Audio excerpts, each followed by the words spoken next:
Today's guest on the Memorable Marketing podcast is Jaslyin Qiyu. Jaslyin joins us from Singapore, and we talk about everything to do with B2B marketing, finance, account-based marketing, content, you name it, we discuss it. I hope you will enjoy the conversation. So companies and sales teams need to be realistic as well. So ultimately, if we give customers what they really need, half the battle is won.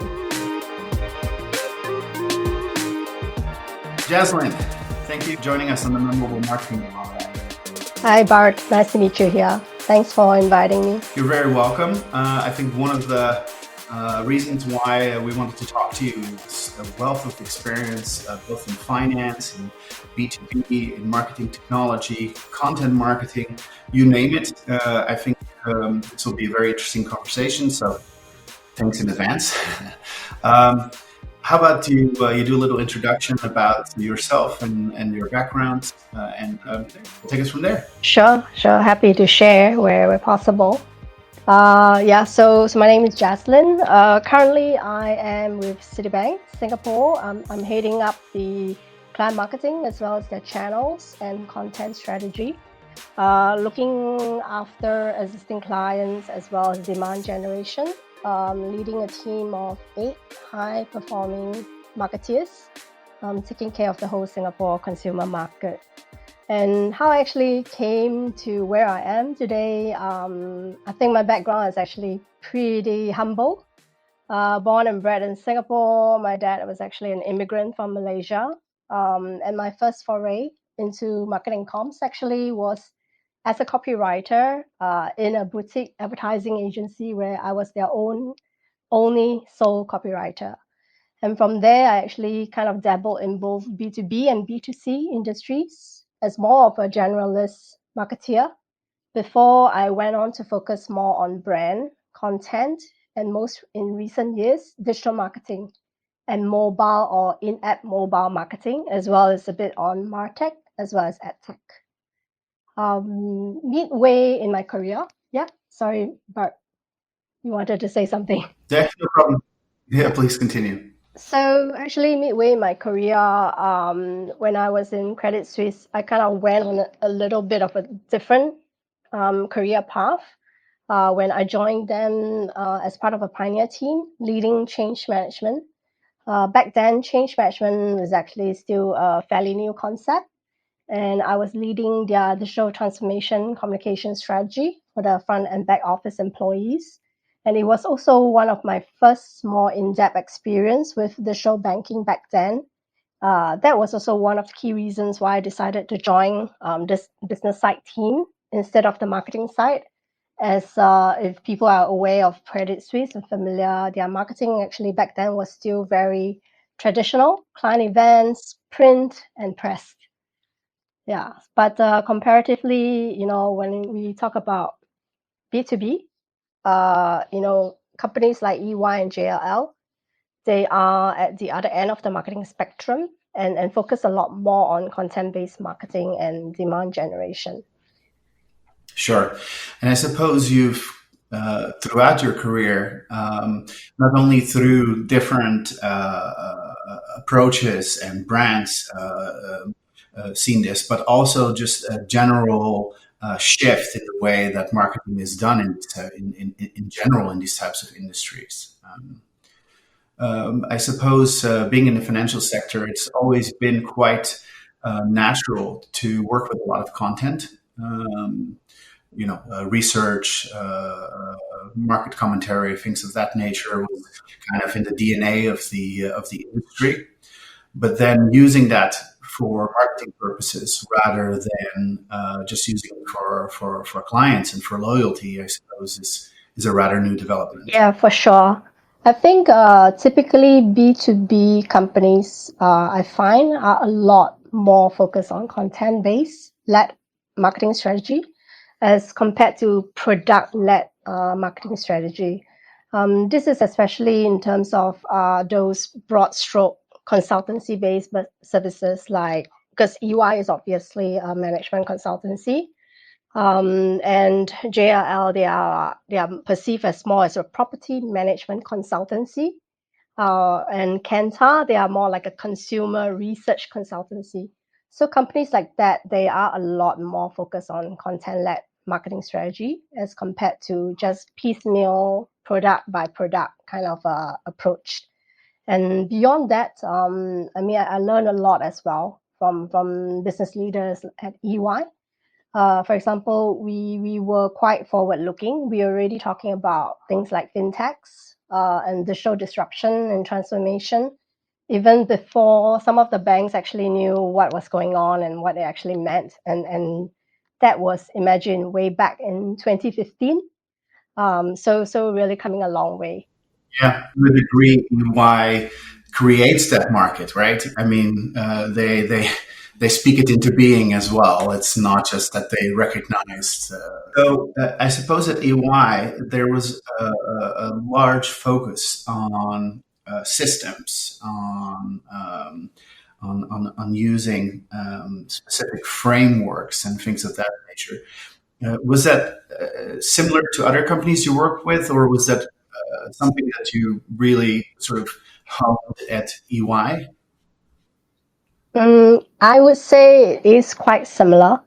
There are some systems that they had in place that some companies were not looking at till I joined them. So I guess part of my role then was when I joined these companies eventually was to actually bring the domain experience that I've gathered from EY and put it into practice in these new companies that I joined.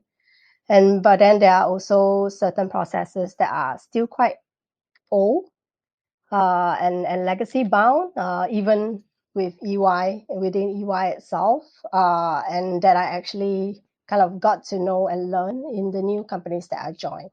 So I think it's quite a good mix of hit and miss, I would say, of all these different companies.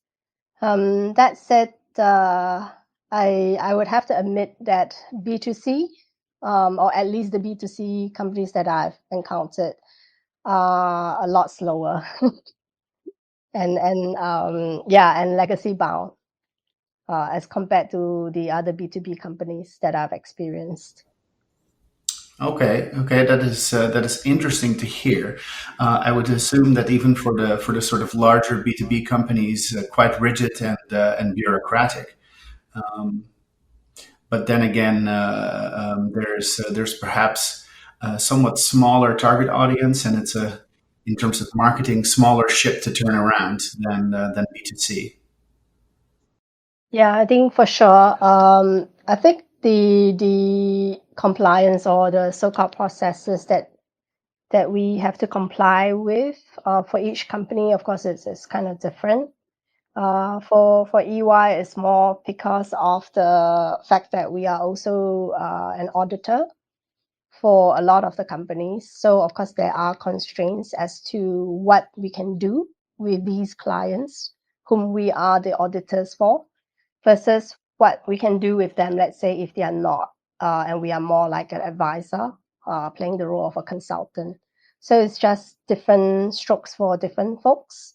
And if we look at, for example, banks, the compliance angle is a bit different. I mean, that one will be more stringent in terms of how we are communicating to customers, how we are abiding by the local regulatory rules in terms of fairness in advertisement, fairness in messaging, and fairness in our targeting approach. Yeah. No, and I suppose I know that from experience with companies like Citibank, there's also a sort of creative straitjacket in terms of advertising and marketing. With Citi, it's the blue wave and happy people that have to be in every ad, and I suppose there are similar restrictions with other companies that you worked for. For sure. I mean, if we want to compare, I think not just Citi, but most of the so-called traditional banks, as compared to, say, some of the new emerging digital banks, I think we are more bound by the regulations as to what we can say, what kind of creatives that we can use. We can't go too crazy. Um, I guess it's definitely not in our favor in terms of creative advertising, but we try our best where possible to break the boundaries, to test our limits. But so instead of, I mean, just creative aside, of course, that's not going to sell our proposition because it goes beyond that, right? It's ultimately how we are serving the needs of our customers, and that I think we do very well with to make sure that customers coming into our touch points, our channels, especially for example our mobile app, they are getting the right offer at the right time, at the right stage of their life. So I think we focus a lot more on that kind of in-depth targeting, as compared to just relying on, say, flashy campaigns. Yeah, to get attention, because the attention will be difficult to get anyway. And I suppose you're better off trying to be helpful. And from my side, I suppose content marketing in general should be about being helpful. Should be about giving the right information at the right time, and getting attention and preference for your brand accordingly. And then all the rest is just about distribution channels. So you can see it as advertising, but you can also see it as loyalty or upselling or any of those goals that you might have. And I suppose this is a good point to talk about this type of strategy because, as you pointed out, content marketing is kind of a red thread throughout the roles that you've had. But how to decide what is the right content, when to show it to which audience, how to show it to that audience. These are all more strategic considerations. And perhaps we can talk a bit more about processes, things of that nature. Sure. So whenever I think about the content strategy, I like to work with a lot of data. I'm very much a big believer of a data-driven as well as I think insights-driven kind of marketing approach. So by that I mean insights from customers, be it through driven research like proactive research, user testing and feedback, in terms of how they are reacting towards our channels, our platforms, our products, as well as complete with, a deep understanding of where they are with us at their life stage, what are their needs, and what is their propensity in terms of spend behavior. So I like to have like a more holistic and all-rounded approach so that we get a 360 perspective of our customer, not just in terms of what they say that they will do, but what they actually do, how they do it, when they do it, and then marry it together with the research of why they do it. So because without that, I think we are basically blindsided and we're just following what our competitors are doing. So which is actually not innovation, and it is also might not be catering to our customers' needs. So I always, before starting on any content strategy, I like to look at the customer research, the customer feedback, and how they are reacting, how they are buying.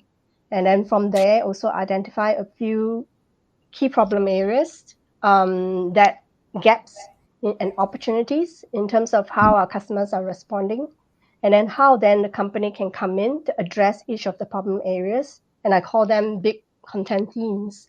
So from the content teams per se, then I'll look at then who are the people that we can put behind, like subject matter experts we can put behind to own each of the content topics, and then work out like a full-fledged kind of a content calendar for them so that they are continuously heard in the market, but not just talking about things that our competitors are already talking, but in addition, like what are they talking about that is not already covered. So, of course, ideally, we will always have that, but sometimes the truth is we might not. So we do end up still talking similar topics, but we try to add our own unique perspectives that's a bit more forward-looking, to form up the whole strategy. So I suppose you try to map down a sort of customer journey and think about, what might be the concerns at each stage of this journey. And you try to alleviate that through content, but I suppose also through UX work or marketing automation in general, technology. Do I see that right?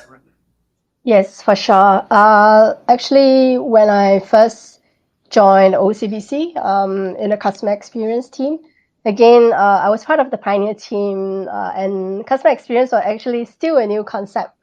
And Mm. I'm very proud to be part of this pioneer team. And back then, that's where I was exposed to the whole UI, UX, user design, journey mapping, and learning how to appreciate how important it is actually to map back to the customer pain points, and then deliver the actual solution to fix their problems or their pain point.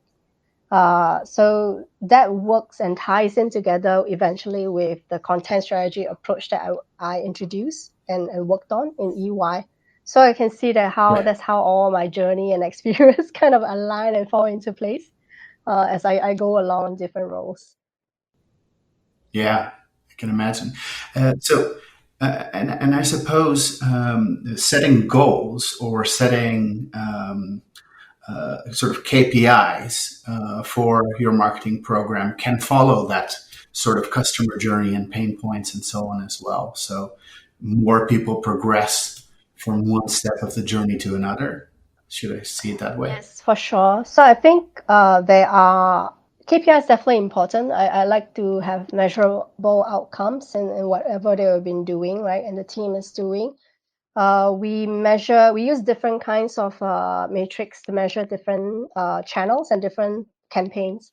Like take for example, let's say if I'm running a big brand campaign to promote and a content kind of campaign, at a high level, of course, it will affect the way our brand is perceived.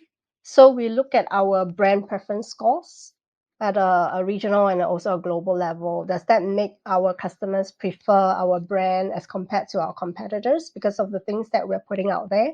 Of course, it's not just the pure like ads that we're putting out there. It boils down to, of course, the kind of experience that they have with our product, right, and our company. Like if they, let's say, the next time they try to log into our app or try to download a report, is it valuable? If it's not valuable, I think it will still affect the way they perceive our brand. If they have a bad experience with a customer service officer, it will also affect the way they perceive our brand. So that's one layer. And then the other layer is, of course, net promoter score, what we call NPS. So these are measured quite regularly with each customer interaction, be it onboarding, offboarding, or when during certain transactions, we will send out certain surveys to collect feedback. And in fact, when I was in JLL, we have what we call a voice of customer kind of survey that we run on a quarterly basis using a platform called Medallia. Hmm. And it's not just NPS, but it's also qualitative kind of feedback where we have promoters and we also have detractors, and then we make an effort to actually engage the detractors Hmm. to find out what's going on and why are they so angry with us. And we have our CEO actually speak to them to show them some TLC, so to speak. So that's one other layer. And then the other one is more in terms of, for example, leads generation. Let's say we're running a report and it's downloadable. We want to see who is downloading it, like how many people are downloading it, and then we feed it back into CRM. Make sure that our business development people are following up. Are they tracking the opportunities? Are they calling, and then are they setting up follow-up meetings? And then what happens from there after those meetings? So these are the deeper layer kind of matrix that goes beyond just, for example, how many people have opened up the email or clicked to read the email, how many have clicked on the additional ads, but it's the other layer of the matrix that I'm more focused on, and that I think marketing teams should be a bit more prioritizing on as well. Yeah, absolutely. And I think very important to measure not just at the end of the day how many sales have gotten, and especially in industries where the sales period is longer, where it will be very difficult to attribute specific sales to specific marketing efforts. It's much more important to measure things earlier in the funnel to see the effects of what you're doing. Of course, both. Now, having said that, a lot of companies actually focus mostly on that last part of the funnel. How many sales have I gotten, especially in more B2C industries. And this is a challenge in B2B for many reasons. Is there is there an approach that has worked for you that you have seen working with some of the companies that you've worked for?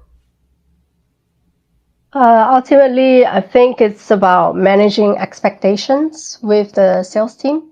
I think sales and marketing alignment is very critical. I mean, Mm, meaning before we even start on a campaign, we need to align on our mutual expectations of where the responsibility stops, between marketing and sales. To me, it stops when we hand off that opportunity and the lead to the sales team. Then they have to carry on the good work that we have done, because ultimately we are here to create opportunities for them, right? It's not to help them to sell, otherwise we literally don't need a sales team anymore. And then tracking the pipeline from that really is their responsibility. So this is a part that I think marketeers need to be very firm on, and know how to push back to sales, and to educate sales as well. I think educating the sales force, that's something that marketing team needs to do a lot more of, especially mm. for the more traditional companies where they naturally didn't have a marketing function to start, and then salespeople were trying to double head as marketing people and end up trying to do both things quite poorly. Then they always have this conception that, okay, I think actually marketing should be selling as well, and that's just not true. Yeah, no, and I think a lot of the conflict with salespeople is like, let's say 90 out of 100 leads are not going to be high quality because you expect 10% or whatever amount as a lower quality lead. And, if you're a salesperson having to call 100 leads and only can get 10 that are reasonably good, you're going to get demotivated pretty soon. And obviously, the main criticism or direction to marketing would be give me more high quality leads. And the marketing person will go like, I can do that, but then you'll have to call more bad quality ones as well for the ratios to even out. And you need to be more, what's it called? Um, More precise on following up, and better at working that through the pipeline and so on. And then there's this constant push and pull between the two. I've personally found that the only way that you can get those people to do this is by having a micro view on the pipeline, what happens with leads after you give them to them. So even to a level where you look at individual leads in the CRM system and say, hey, this was generated on Monday. I see no one contacted them until Friday. What's up? We pay a lot of money for these leads and so on. And I think in an ideal world, the salespeople will have to do that, but very often it will be marketing that gets the fault for bad leads. So I suppose both parties can take more responsibility. Yeah, I think in terms of marketing qualified leads, I do agree it's a somewhat shared responsibility. The follow-up, for sure, it will be a sales responsibility, but making sure that it is a qualified lead, I think it is a shared responsibility. I know that there are companies who outsource this completely to like some other company in some foreign country that doesn't have zero understanding of what the company does, what the clients are looking out for, and then they just outsource this service entirely, and then they end up with really bad leads. And sometimes marketing just look at the number of leads that's generated. They don't really scrutinize on the quality. And then when it lands on sales is like complaining, why are you giving me people that are not even influencers, that are not decision makers, so that of course I'm not going to call these people. So I agree it is a shared responsibility, but in order to arrive to that stage, marketing needs to also fully understand what sales is trying to do here, what the company is trying to do here, what is this campaign, what's the core purpose of this campaign, what kind of problem is it trying to solve for the customer, and then sit down with sales, look at the account, look at a clear account-based kind of marketing approach. Try to use LinkedIn Sales Navigator or some other tools or Sales Loft to map out exactly who are the key influencers, the key decision makers in the hierarchy of the company. And then if identify whether, okay, they are not in our CRM, we have zero contacts with them. Okay, then that's where we try to use the marketing generation tool, the demand generation tool, or the team to go after these leads instead, and not just throw it out there and then wish everybody good luck that we will actually be Yeah. able to get some leads. Yeah, I suppose that's the approach in many cases. So actually, maybe it will be interesting to our viewers and listeners for you to talk about this account-based marketing, what it is, how it works, how you've seen it work in different companies. Sure. So admittedly, account-based marketing is very much B2B as a function, mainly because we tend to look at like client accounts as a whole. Firstly, we tend to look at, for example, who is our top 10 or 20 kind of client accounts that we want to go after based on their revenue potential. So for that, we work very closely with the business development team as well as the sales team and even finance to map out the revenue potential, the market potential, who are the competitors working against us, whether they are already sold into our competitors and what kind of services they are buying from our competitors. Is there anything that they are buying from us at all? Because if there is, then there is at least a bit of a segue that we can try to get some conversations going, or is it completely no contact, but we know that they are really high potential? So from there, we can kind of segment them into tier 1 versus tier 2 account. Tier 1 being they are really, really high revenue potential. We have a bit of relationship. Tier 2 being that, okay, maybe they have less revenue potential, but we have some relationship, versus they are high revenue potential, but we have zero relationship. Then we try to focus on the tier 1s first. And by focusing, meaning that we need to map out who are the decision makers, what are our existing relationships with them, who are these people, are they the decision makers? If not, how can we get them to introduce us to the decision makers? And then try to formulate some kind of engagement model with them. So through multiple channels, for example, it can be if we know that they are facing certain problems right now and we can actually fix it for them, we try to engage them in a scoping session.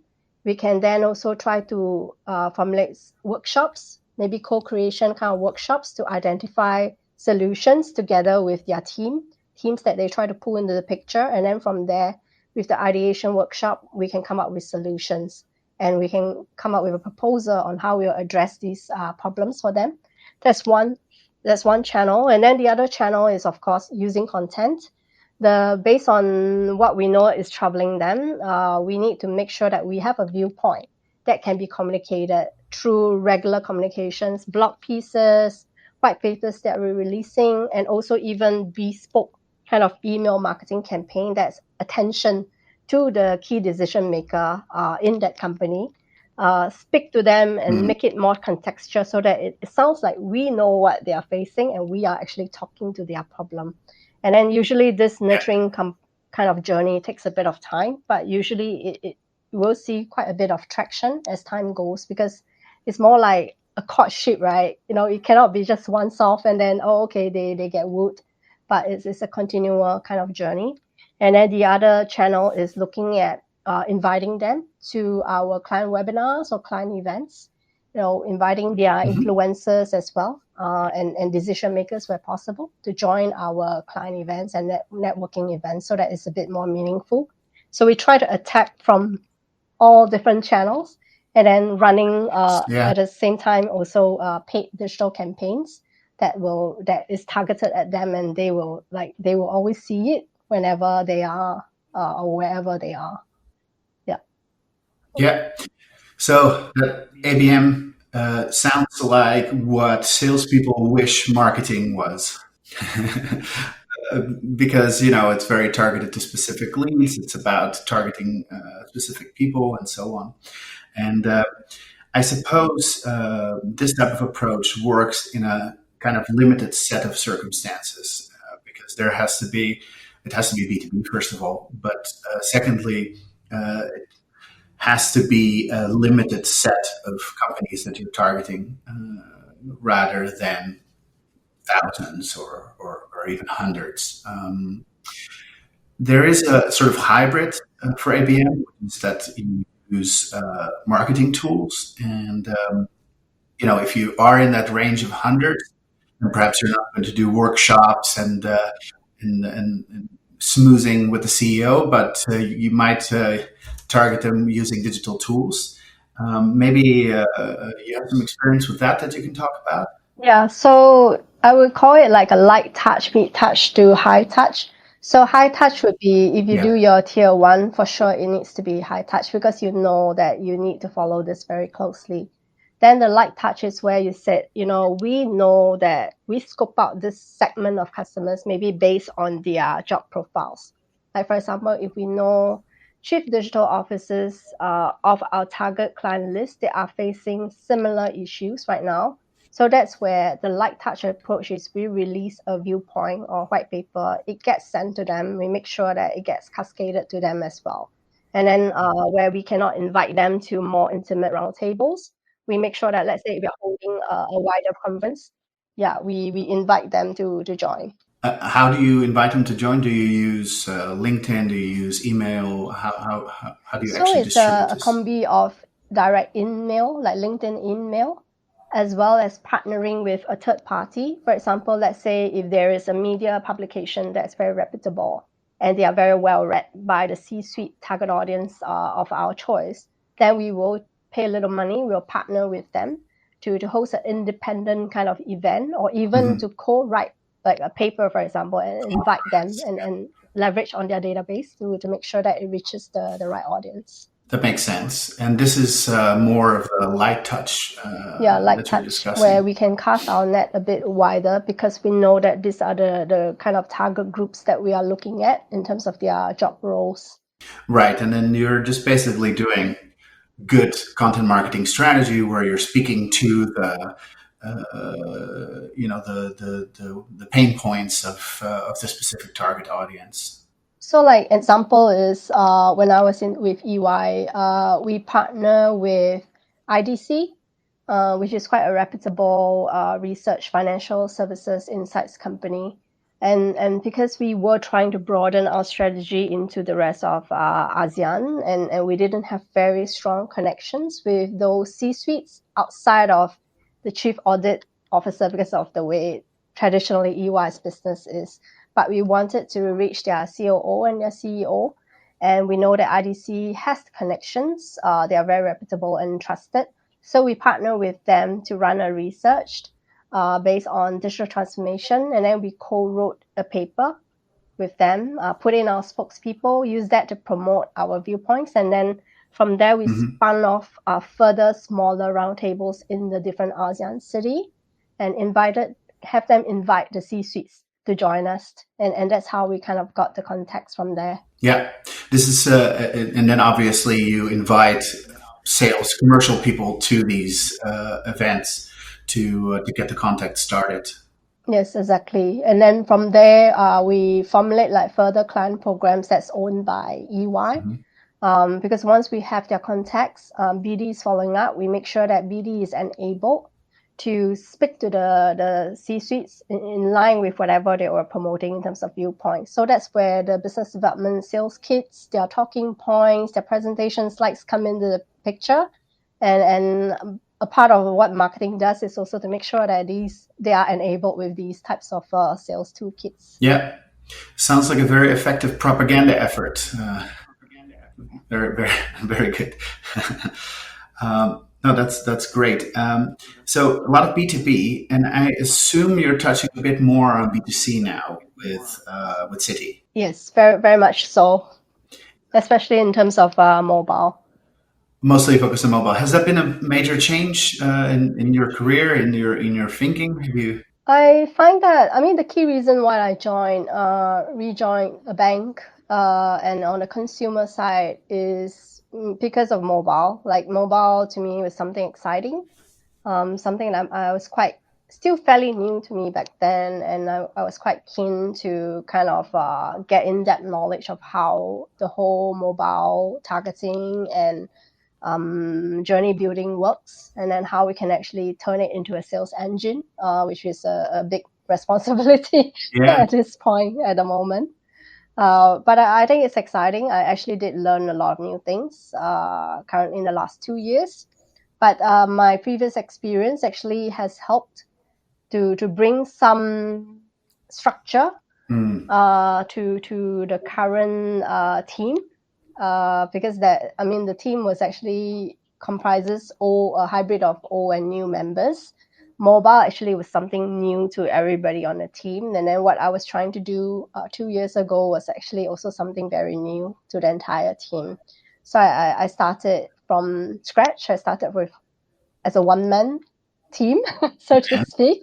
And then along the way, got up to 8 people to join me on the journey. So yeah, so it's been a journey, and I'm really proud of the team. Yeah, that's great. And your team is more like acting as a facilitator or like a best practice center within City, and working with different parts of the business to try to get them up to speed. Yeah, for sure. Because, like for example, we partner very closely with the digital banking team or the platform owners and the tech owners. We make sure that we are aware of what is the roadmap of new releases that's coming up every month. And because we're really ramping up, so monthly releases is actually quite the norm for anyone that's dabbling in digital platforms. And we make sure that whatever new releases that is impacting, for example, our front office as well as our customers, we have a very clear communications approach to preempt the customers, to manage their expectations, to communicate very clearly, and also to educate the front office on how to use these new functionalities. Because very often I think people who often they are more afraid of not knowing how to use it, which is why they don't use it, but it's not because they are really risk adverse or something, but it's just because they don't understand the functionality and how to use. So our team makes sure that there are processes, playbooks, trainings in place set up to educate the front office on an ongoing basis. And then we also govern, for example, whatever is going into the mobile, because the mobile is like a retail store. If we leave it to all of the front office to just decide, I think we'll have like a very chaotic arrangement. Can you imagine a departmental store that everybody just stock the shelves with whatever they think is important, but it's not really relevant to the customer?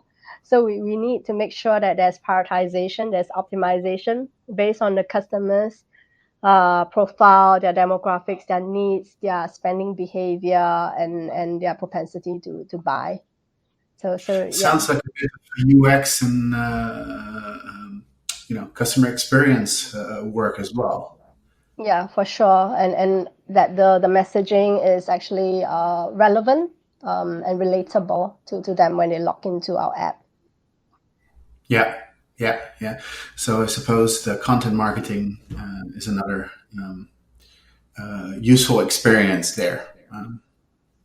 Yeah, admittedly, I think currently when I joined, Citi is not big into content marketing, except for our wealth segment, where we put out some thought leadership papers, we have some podcasts and things like that.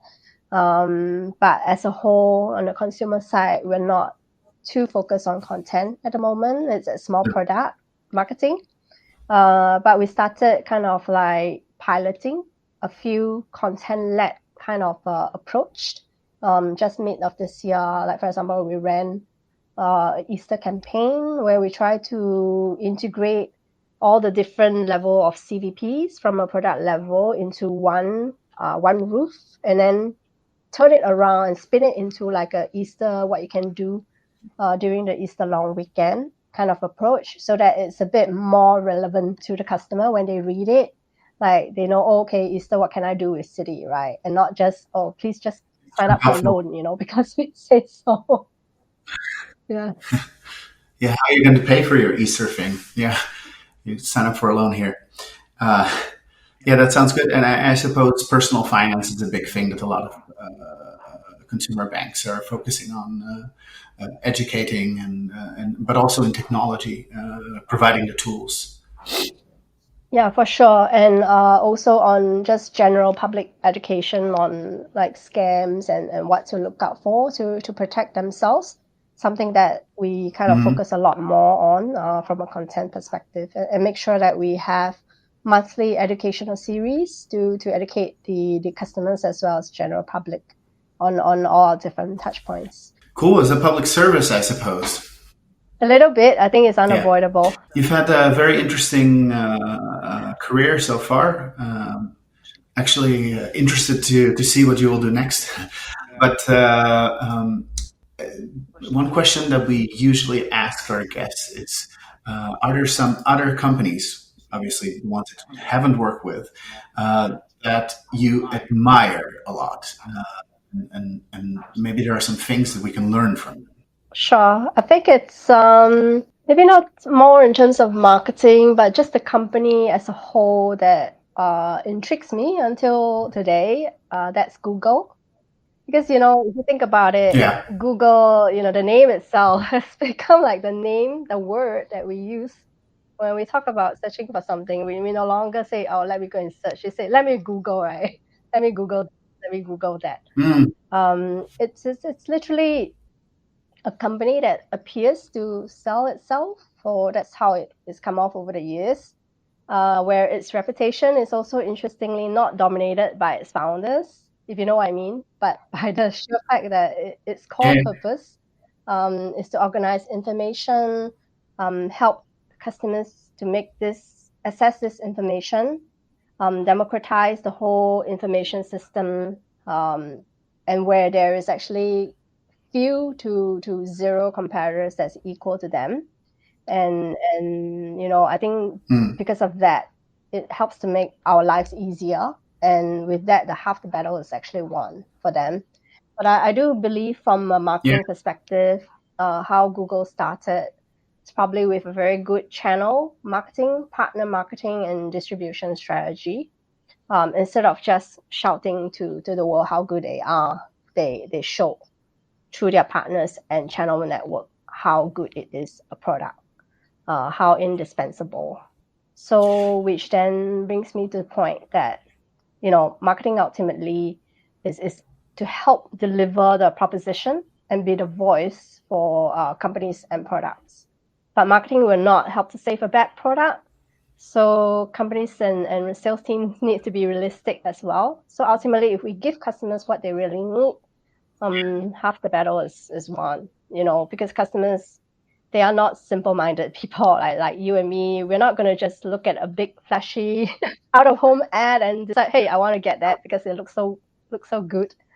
But it's more like, how does it help me? Do I really need it? Why should I buy it? Yeah, I suppose there are certain once in a generation product designs like Google that really don't require marketing because they're so much better than whatever else is out there. And a lot of advice to startups is be the first in a category, invent a category, because that allows you to to grow without competition, without actually doing much marketing. In the end, you're just going to have people use your product, and I suppose it is a good point that even the best marketing cannot save a terrible product. Unfortunately, I think a lot of us are us marketers are kind of in industries where there's a lot of competition and the differences are not huge, and a lot of them compete on the margins where there is maybe a slight difference in the type of target audience that you go after, or the tagline or the cute character that you use. And then it really starts to be about the basics: mental availability, preference, being there at the right time when people are ready to convert, and so on. And I think both approaches can be super exciting. In a company like Citi, uh, there are huge budgets, there are lots of very capable people, um, and a lot more can get done than with a startup. startup, there's a great possibility to invent something new. So I suppose both For can sure. be I interesting. think one good thing about Citi is we're always very innovative. Like we're always willing to try new things. Yeah, very, very customer centric in that sense. Because we're always thinking of new ways to delight our customers with our offerings and our touch points. Yeah, yeah, no, I think that's never a bad policy to try to make your customers happy and to bribe them in a way. I know that's a taboo word, but I mean, in terms of marketing. So, do you have any advice for other marketers starting out, or looking at where you are now? If there's anything that you wish you would have known at the start of your career? I think for people who are starting to, as people manager, I think it's very important that they make an effort to get to know everybody on their team as a person, not just as a chess piece that we kind of move around so it makes the company or makes us look good. And I always find that it's important to build trust and balance between coaching them and giving them the right level of guidance to avoid overly spoon feeding them. Because all these years, I've been surprised by how much potential some of the more junior members of the team they have, how much they are capable of achieving, actually even more so than myself, if you actually give them the opportunity to stretch. And also don't think that we always need to be better than them because they have things to teach us as well. So we should keep an open mind. And I think more importantly is to make sure that we have their back when the going gets tough and don't leave them in the lurch. In terms of what I wish I knew and do a better job of in my earlier days was to actually more proactively seek out career mentors or people with potential to be a career mentor for me. Not be afraid to ask for advice when I see someone with that potential. I think it would have saved me quite a bit of brain fog along the way and even helped me to make better decisions about my career if I had known. Yeah, I can imagine. I mean, I think a lot of young people are kind of afraid to ask, but the the kind of ironic thing is that older, more senior people are usually more than willing to give out advice and to help. That's actually one of the things that most enjoy the most. Yeah, that's I suppose that's very good advice, Justin. Um, that's it for our conversation for today. I wanted to thank you very much for an interesting talk about content, about ABM, about B2B marketing, and a little bit of B2C. It was a very interesting talk from my perspective. Same here, Bart. I had a great time and it was a good conversation.